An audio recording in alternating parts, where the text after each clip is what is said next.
Assalamu alaikum wa rahmatullahi wa barakatuh. All the praise is due to Allah. We praise Him and we seek His help and we ask for His forgiveness. And we take refuge with Allah from the evil of ourselves and from the evil consequence of our evil actions. We're here today to talk about the proof that Islam is the truth. Now, in the previous episode, we talked about and we discussed the written preservation of the Qur'an, how the Qur'an was preserved in writing over a period of the 23 years in which the Qur'an was revealed. However, it's very important to understand that primarily societies in the time of the Prophet Muhammad, may Allah's peace and blessings be upon him, were in fact oral societies. In other words, most of the information that they transmitted from one to the other was based upon stories, information that they remembered generation to generation, passed on from child to son, from father, daughter, and so on and so forth in gatherings. So this is how information was spread and memorized and stories were retained in the hearts and minds of people. And in that respect, the Qur'an is not really any different. However, the degree of the preservation of the Qur'an in its oral form is really something remarkable. And that is what we want to talk about today. Actually, the Qur'an itself mentions in the 17th surah, in the 106th ayah, the meaning of which is, and it is a Qur'an we have divided into parts, that you may recite it to men at intervals, and we have revealed it in stages. So the Qur'an is saying that it is a book that has been divided into parts, different chapters, and it was revealed at stages, and there is a great wisdom behind the creator of the heavens and the earth doing that. And the reason is because this facilitated the memorization and the retention of the Qur'an in the memories of people. God would reveal some verses of the Qur'an at a particular time concerning a particular incident, and people would memorize those verses. The Prophet ﷺ, the messenger of God, Muhammad, he would memorize those verses. Those companions who could write, those scribes, he would order them to write down the verses of the Qur'an, and they would write it down. But the Prophet himself, it's important to understand, was illiterate. He was ummi. He was a person who was not learned. He couldn't read and write. In fact, there were very, very few people in Arabia at that time who were actually capable of reading and writing. Very few of them. But some of them who could would write down the verses of the Qur'an on various bits of parchment and even palm leaves, or the cured animal skins, or bits of papyrus, for example, which was all that was available at the time. But most people, they would memorize the verses of the Qur'an. Not only would they memorize them, but then they would try to inculcate and practice what those verses were teaching in their life. So this had a type of dual effect, memorizing it in terms of the actual words, and then implementing it in terms of their actual actions. So this is one of the great wisdoms of the Qur'an being revealed in stages. It also meant that the implementation of Islam, the practice of the religion of Islam, was allowed to be done gradually. And this is really in concordance and in agreements with the human nature. It's very difficult for the human beings to suddenly change everything all in one go. And that is one of the amazing aspects of the revelation of the Qur'an, how it was revealed in stages, bit by bit, slowly, so that people were able to practice it in their lives. Now, one of the things the Qur'an tells us that is actually a recitation that has been made easy to memorize. The Qur'an actually, and in the Qur'an, Allah subhanahu wa ta'ala tells us that He has made the Qur'an easy to memorize. And this is something that is a really astounding fact, how the Qur'an has been memorized over the ages. And in order to aid that memorization amongst the generality of the Muslims, of course, the Prophet Muhammad sallallahu alaihi wasallam and the various imams or the people who were leading the prayers for the Muslims in different parts of Medina, for example, at the time, they would recite the Qur'an out loud in the dawn prayer and the sunset prayer and the night prayer.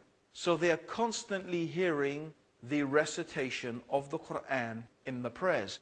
And this is especially more the case in the month of Ramadan. In the month of Ramadan, the Prophet Muhammad, may God's peace and blessings be upon him, would read through the whole of the Qur'an.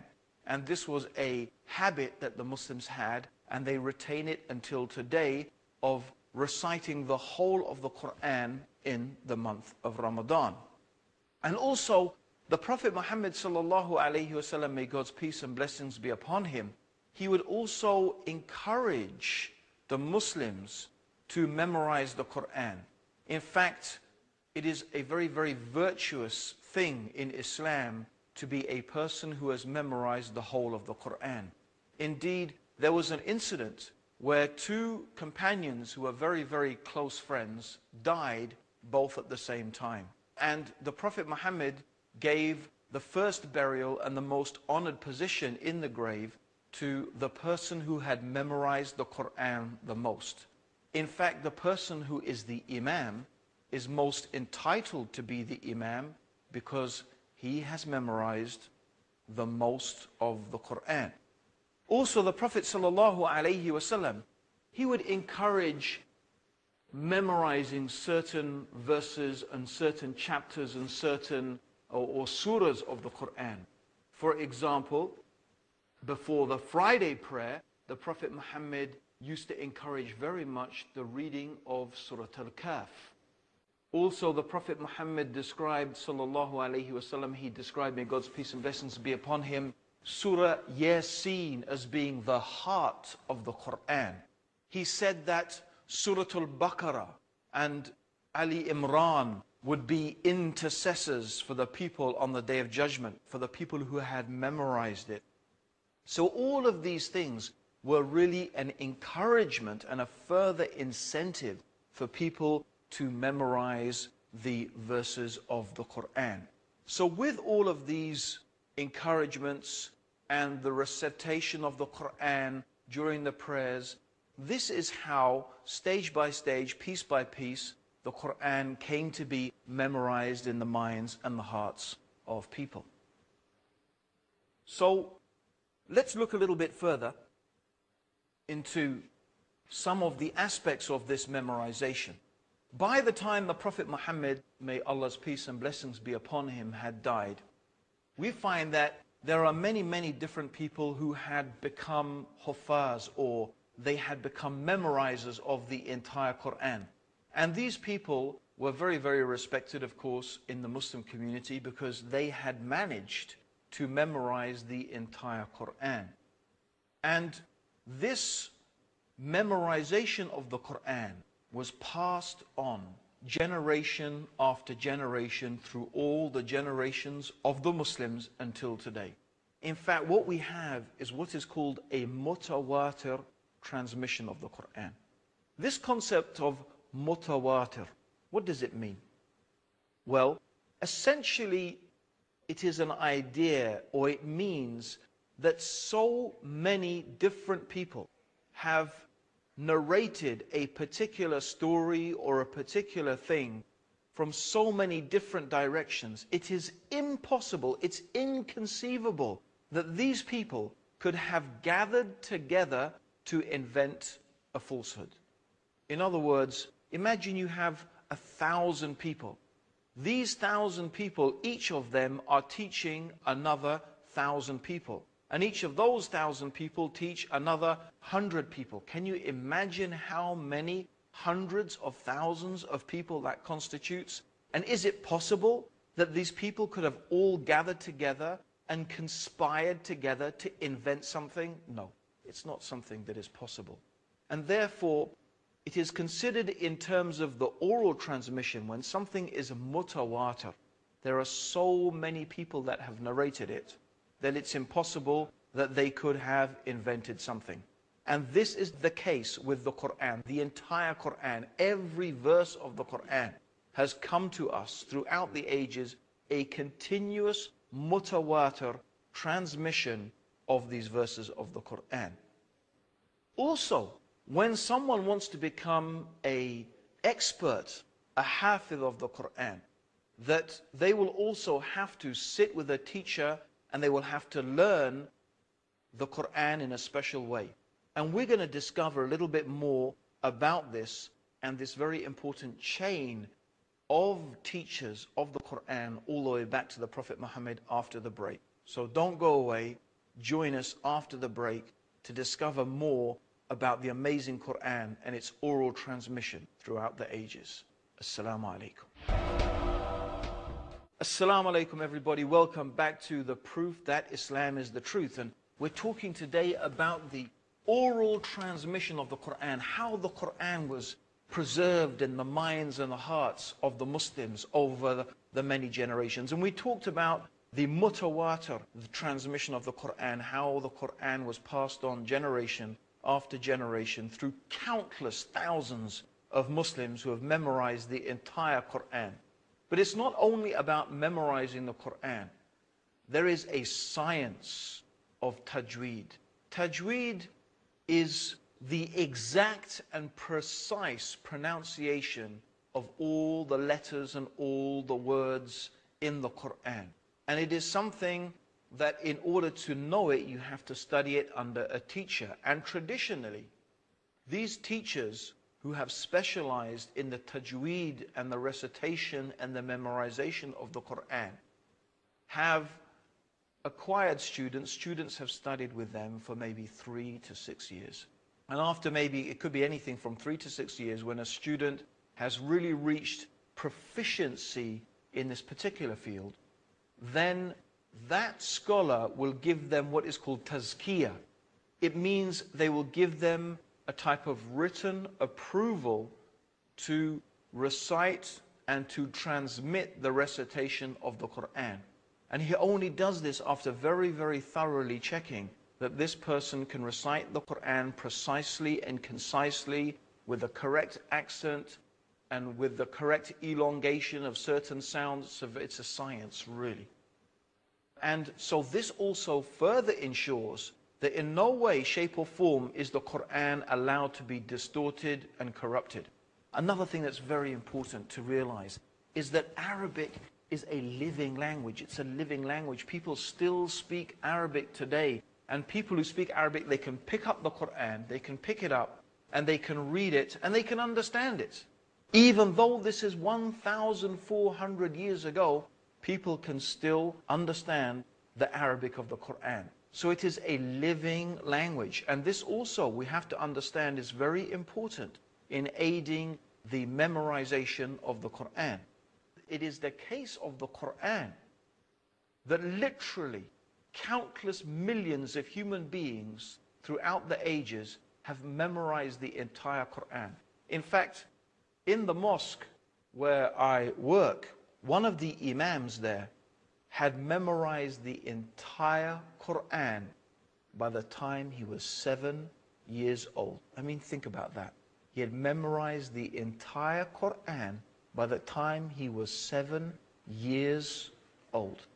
This is one of the truly amazing, miraculous aspects of the Qur'an.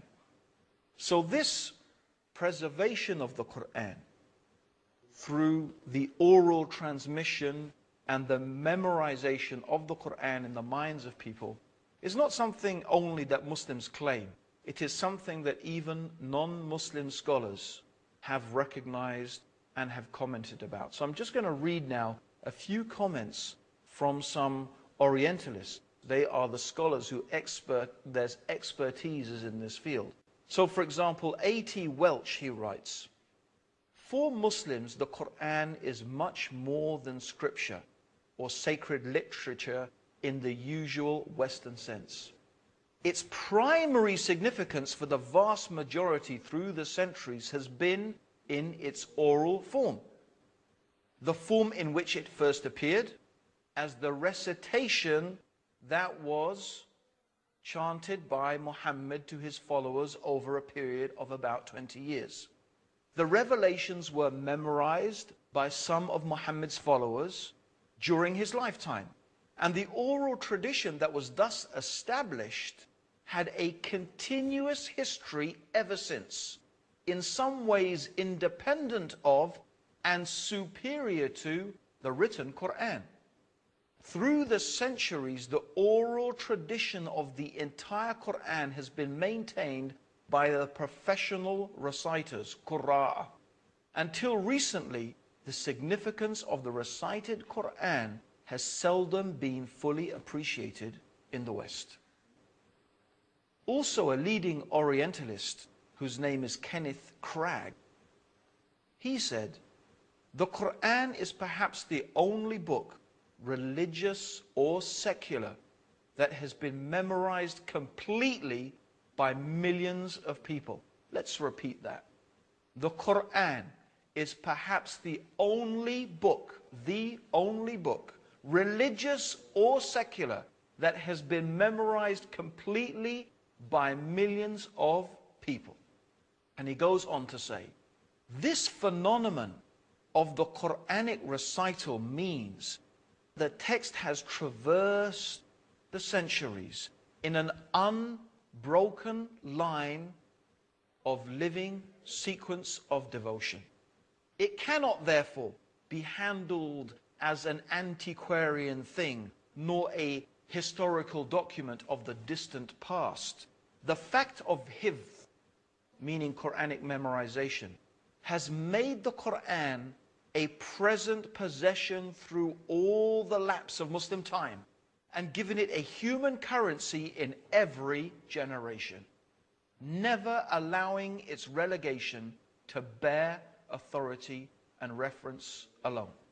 This is a very deep and important statement, because it it further reinforces that the Qur'an is not merely a reference work, it's not merely a text.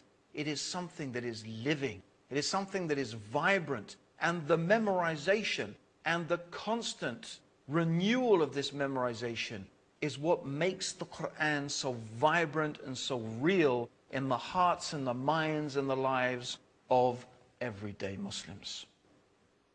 In conclusion, we have a book absolutely unique in its origin and in its preservation, on the substantial authority of which no one has ever been able to cast a serious doubt. This is what the Reverend Bosworth Smith quoted in his book, Muhammad and Mohammedanism. And I think it's just worth repeating that again.